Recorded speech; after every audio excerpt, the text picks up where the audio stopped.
మొత్తానికి పట్టు చీర కట్టేసుకుని ఆల్రెడీ ఉన్నవి కొత్తగా కొన్నవి నగలు పెట్టేసుకుని హడావిడి చేసేసే పెళ్లి రోజు రానే వచ్చేసింది. సాయంత్రం పెళ్లి కోసం ఇక్కడ పెద్దవాళ్ళందరూ కలిసి తలంబ్రాలు అయితే కలుపుతున్నారు. ఈ తలంబ్రాలు కలిపేటప్పుడు గానీ కలిపేసిన తర్వాత గానీ పెళ్లి టైం వరకు కూడా పెళ్లి కూతురు చూడకూడదంటండి.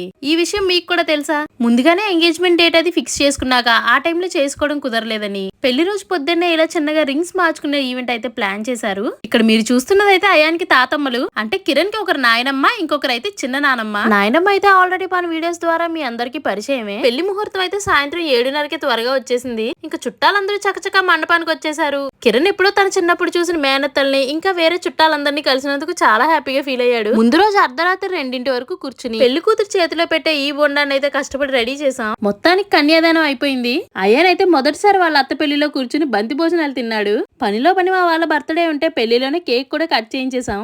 ఇంత రెడీ అయ్యి ఫోన్ లో ఒక్క ఫోటో కూడా తీసుకోలేదేంట్రా బాబు అని అంతా అయిపోయాక గుర్తొచ్చింది. సబ్స్క్రైబ్ చేసేయండి.